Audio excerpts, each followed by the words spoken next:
আপনাদের এখানে কি পুজো হয় এবং কত বছর যাবত এই পুজো হয়? নমস্কার সবাইকে। আমাদের জিতেন্দ্র মণিদাস স্বর্গীয় এবং স্বর্গীয় সোনামণি মণিদাস এই পুজো ৭৮ বৎসরতম পা দিয়েছে। প্রত্যেক বৎসরে নেয় আমরা শ্রাবণের সংক্রান্তিতে পুজো করি। একটা কারণবশত এবার 22শে শ্রাবণ, এই 22শে ভাদ্র আমরা এই পূজা করছি। আজকে মহাযজ্ঞ চলছে, কালকে পুজো হবে এবং আগে ছিল মাটির মূর্তি, এবার পাথরে প্রতিষ্ঠিত হয়েছে এবং খোয়াইবাসী এবং সবার কাছে অনুরোধ, এখন এই পূজা আমরা 4 বাড়ি মিলে একত্রিতভাবে অর্জুন মণিদাস এবং দীপক মণিদাস, আমার ভাই অসীম এবং সুভাষী মণিদাস, আমরা একত্রিত মিলে এই পূজা করছি।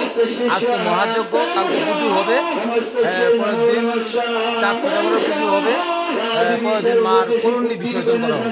আপনাদের এই পুজোর কি ঐতিহ্য রয়েছে?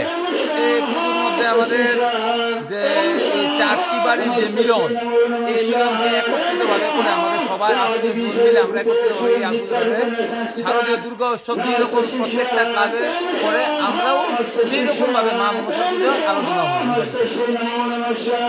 ঠিক আছে, থ্যাংক ইউ।